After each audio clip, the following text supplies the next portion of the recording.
ये सब किसने किया? कैसे हुआ ये सब? उसकी बातों को सुनकर गुंजा रोने लगी और रोते रोते ही उसने राणा और किशोर का नाम बताया। दुकानदार तुरंत ही उसे लेकर पुलिस स्टेशन गया और पुलिस इंस्पेक्टर रजनी को सारी बातें बताई। रजनी ने जब गुंजा की हालत देखी तो उसे बहुत दया आई। क्या तुम उन दोनों को फिर से देखोगी तो पहचान जाओगी?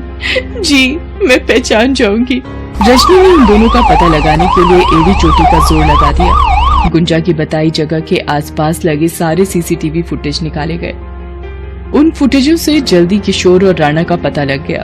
किशोर और राणा पास की बस्ती में रहने वाले छटे हुए बदमाश और 1 नंबर के शराबी थे। इंस्पेक्टर रजनी दोनों को गिरफ्तार कर ले आई और थाने में उनकी जमकर मरम्मत की। पहले तो उन्होंने कहा कि हमने कुछ नहीं किया है, लेकिन पुलिस के डंडों के आगे वो टूट गए। अरे आप मत मारिए मैडम, हम मर जाएंगे, हमसे गलती हो गई, हमें छोड़ दीजिए। तुम जैसे जानवरों को छोड़ दूं? अरे तुम लोग तो इंसान के वेश में राक्षस हो राक्षस। तुमने उस बेचारी लड़की के साथ जो किया है, अगर मेरा वश चले तो मैं तुम दोनों को गोली मार दूं, लेकिन मैं क्या करूं? कानून ने मेरे हाथ बांध रखे हैं। इंस्पेक्टर रजनी ने दोनों को जेल भेज दिया। उन दोनों पर मुकदमा चला और दोनों को 10 साल की कैद हो गई। इंस्पेक्टर रजनी गुंजा को एक खुशखबरी देना चाहती थी, लेकिन पता नहीं गुंजा कहाँ गायब हो गई। भगवान के नाम पे कुछ दे दो साहब, 1 हफ्ते से कुछ नहीं खाया। ए साहब, कुछ दे दो ना साहब। साहब, भगवान आपका भला करेगा साहब। ओहो, सुबह सुबह तेरी मनहूस सूरत देख ली, अब क्या भला होगा मेरा? ले पकड़, और अब भगवान के लिए पीछा छोड़ मेरा। इतना कहकर उस आदमी ने अपनी जेब से निकाले हुए 5 रुपए भीखू को पकड़ाए और वहाँ से तेजी के साथ निकल गया।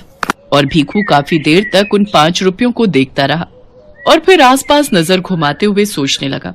5 रुपए, इसमें क्या आएगा? वो सामने पराठे वाला खड़ा है, उसके पास जाता हूँ। फिर भीखू अपनी जगह से उठा और सड़क के दूसरी तरफ खड़े एक ठेले पर गया। ठेले पर एक आदमी गरम गरम आलू के पराठे सेक रहा था, जिन्हें देखकर भीखू की भूख और भी बढ़ गई। उसका मन कर रहा था कि वो तुरंत पराठों पर टूट पड़े, लेकिन फिर भी किसी तरह खुद को संभाले वो वहां खड़ा रहा।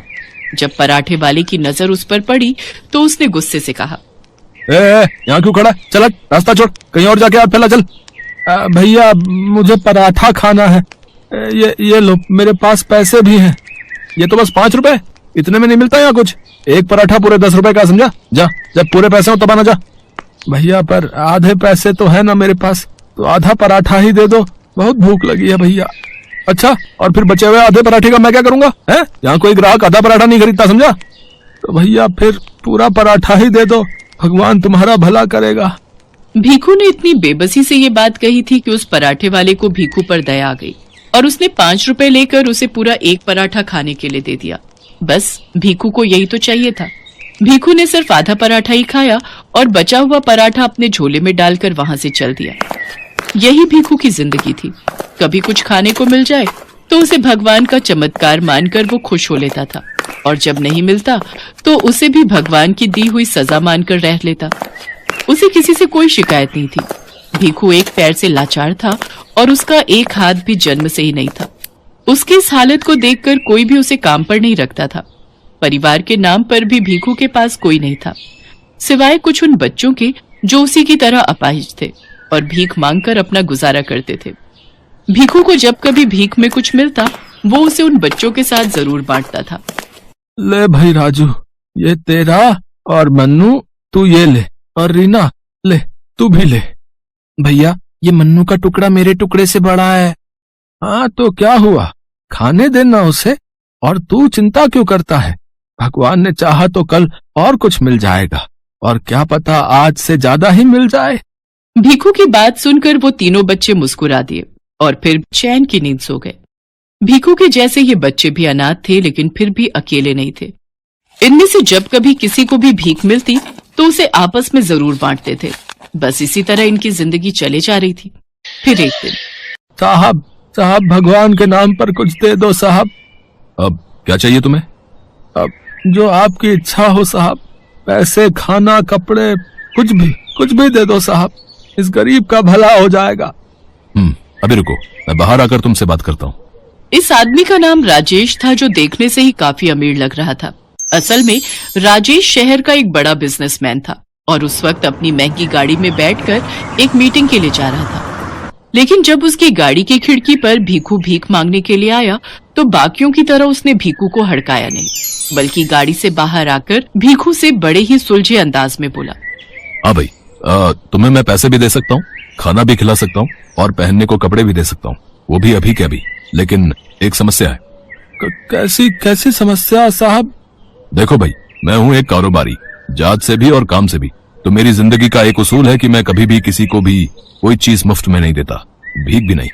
साहब, पर मैं गरीब आपको क्या दे सकता हूँ? अगर मेरे पास कुछ होता तो मैं ऐसे भीख थोड़े ही ना मांगता। वो तुम देखो।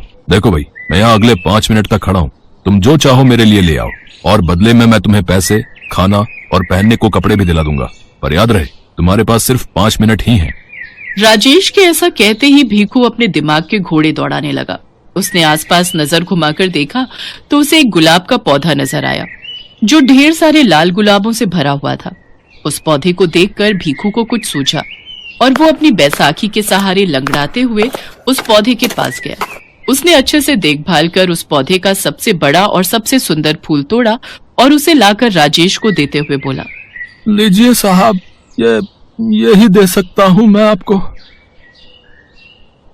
बहुत बढ़िया, ये वाकई बहुत सुंदर है, तुम्हारा बहुत बहुत शुक्रिया। इतना कहकर राजेश ने अपनी जेब से कुछ पैसे निकाले और उन्हें भीखू के हाथों में रखते हुए बोला, मुझे लगता है इतने से तुम खाना और कपड़े दोनों खरीद सकते हो। जो अभी भीखू के साथ हुआ था वो उसकी उम्मीद से कहीं ज्यादा था। उस दिन भीखू और तीनों बच्चों ने पहली बार छक्के खाया। बच्चे बहुत खुश थे, लेकिन भीखू किसी सोच में डूबा हुआ था। क्या हुआ भैया, खाओ ना। कुछ सोच रहा हूँ राजू, अब तू खाना खा। उस दिन जो कुछ हुआ उसने भीखू के दिलो दिमाग पर गहरा असर डाला था। असल में भीखू को पहली बार ये एहसास हुआ था कि जिंदगी में जरूरत से ज्यादा भी हासिल किया जा सकता है। अगले ही दिन सुबह सुबह भीखू एक सरकारी बगीचे में गया और उसने ढेर सारे फूल तोड़कर अपने झोले में रख लिए। फिर उन फूलों को लेकर वो उस चौराहे पर गया जहां हर रोज भीख मांगने के लिए खड़ा होता था। लेकिन इस बार उसने किसी से भीख नहीं मांगी, बल्कि सबको आगे बढ़कर सुंदर फूल देने लगा। उसके ऐसा करने से लोग बड़े खुश हुए। जो लोग पहले उसे डांट कर झिड़क देते थे वो अब उसे देखकर खुश हो रहे थे और उसे कुछ न कुछ पैसे भी जरूर दे रहे थे। उस दिन भी भीखू और तीनों बच्चों ने पेट भरकर खाया और फिर, भैया ये कमाल कैसे हो गया, इतना सारा खाना? भीखू के साथ अब तक जो कुछ भी हुआ था वो सब भीखू ने बच्चों को कह सुनाया और फिर अगले दिन से ही भीखू के साथ साथ तीनों बच्चे भी अपने साथ ढेर सारे फूल तोड़कर ले जाने लगे और लोगों को बांटने लगे। चौंकाने वाली बात ये थी कि बच्चों के साथ भी ठीक वैसा ही हुआ जैसा कि भीखू के साथ हुआ था।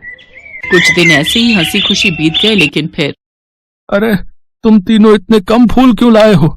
इतने से क्या होगा? भैया वो आज बगीचे के गार्ड ने हमें फूल तोड़ते देख लिया, डंडा लेकर हमारे पीछे दौड़ गया था। बड़ी मुश्किल से बचकर भागे हम। वो तो शुक्र करो कि इतने फूल तोड़कर पहले ही झोले में डाल लिए थे, लेकिन अब लगता है कि कल से उस बगीचे में नहीं जा पाएंगे। वो गार्ड हमें फूल नहीं तोड़ने देगा। अच्छा, ये तो बड़ी दिक्कत हो गई। चलो कोई नहीं, कल का कल देखेंगे, फिलहाल आज तो काम पर चले। ये सच था। लोगों को फूल बांटकर उनसे भीख लेना अब भीखू और इन बच्चों का काम बन गया था, लेकिन अब ये इतना आसान नहीं था। उस दिन जितने भी फूल थे उन्हें लेकर भीखू फिर से चौराहे पर गया। वो जाकर खड़ा ही हुआ था कि तभी वहां एक गाड़ी आकर रुकी। भीखू उस गाड़ी को देखते ही पहचान गया, क्योंकि वो गाड़ी राजेश की थी। साहब साहब, ये लीजिए साहब, ये आपके लिए। शुक्रिया दोस्त। दोस्त? आपने मुझे दोस्त कहा साहब? हाँ, क्योंकि अब तुम भी मेरी तरह ही कारोबारी हो गए हो। तुम्हारे बारे में सुना मैंने, यहाँ सब तुम्हारी ही बात करते हैं, तुम्हें फूलों वाला भिखारी कहकर बुलाते हैं और कई लोग तो तुम्हारा इंतजार भी करते हैं। लेकिन अभी भी बस एक दिक्कत है कि लोग तुम्हें अब भी भिखारी ही मानते हैं। ये मुझे अच्छा नहीं लगा। इतना कहकर राजेश ने फिर से भीखू के हाथ में कुछ पैसे रखे और वहां से चला गया। उसके जाते ही भीखू एक बार फिर सोच में पड़ गया। एक बार फिर राजेश ने भीखू को नई दिशा दी थी। राजेश से मिले पैसों को लेकर भीखू फौरन वापस अपनी झोपड़ी में गया, जहां तीनों बच्चे उसका इंतजार कर रहे थे। भैया अच्छा हुआ आप आ गए। देखो ना, ये मन्नू जिद कर रहा है कि आज पाव भाजी खाएगा और मैं बोल रहा हूँ कि आज छोले भटूरे खाते हैं ना। नहीं, खाना मैं लेकर आया हूँ, हम वही खाएंगे और अब से पैसे बचा कर रखेंगे। पर वो क्यों भैया, हमें पैसे बचाकर क्या करना है? फूल उगाने हैं। भीखू की कही बात को समझने में बच्चों को जरा भी देर नहीं लगी। उन सबके पास जितने भी पैसे थे उन सब से उन्होंने ढेर सारे पौधे खरीदे और फिर उन्होंने हाईवे के किनारे की सरकारी जमीन में रोप दिया। फिर सभी मिलकर उन पौधों की बहुत अच्छे से देखभाल करने लगे। कुछ ही हफ्तों में वो सभी पौधे सुंदर और रंग बिरंगे फूलों से भर गए। देखो भैया, अब कितने सारे फूल हैं हमारे पास। अब हम फिर से एक साथ भीख मांगने जा सकते हैं। नहीं, हम जाएंगे तो जरूर, लेकिन भीख मांगने नहीं बल्कि कारोबार करने। क्या मतलब भैया? भीख मांगने से बेहतर है कि हम इन फूलों को बेचकर पैसे कमाएं और फिर जो पैसे मिले उनसे और पौधे लगाएं, फिर और ज्यादा कमाएं। आखिर कब तक भिखारी ही रहेंगे? क्यों, सही कहा ना मैंने? भीखू ने आज कुछ ऐसा कहा था जिसे सुनकर तीनों बच्चों को बहुत ही अच्छा लग रहा था, क्योंकि अब वाकई उन्हें जो भविष्य दिख रहा था वो एक भिखारी होने से कहीं बेहतर था। भीखू भी तैयार था फूलों वाले भिखारी से फूलों वाला कारोबारी बनने के लिए।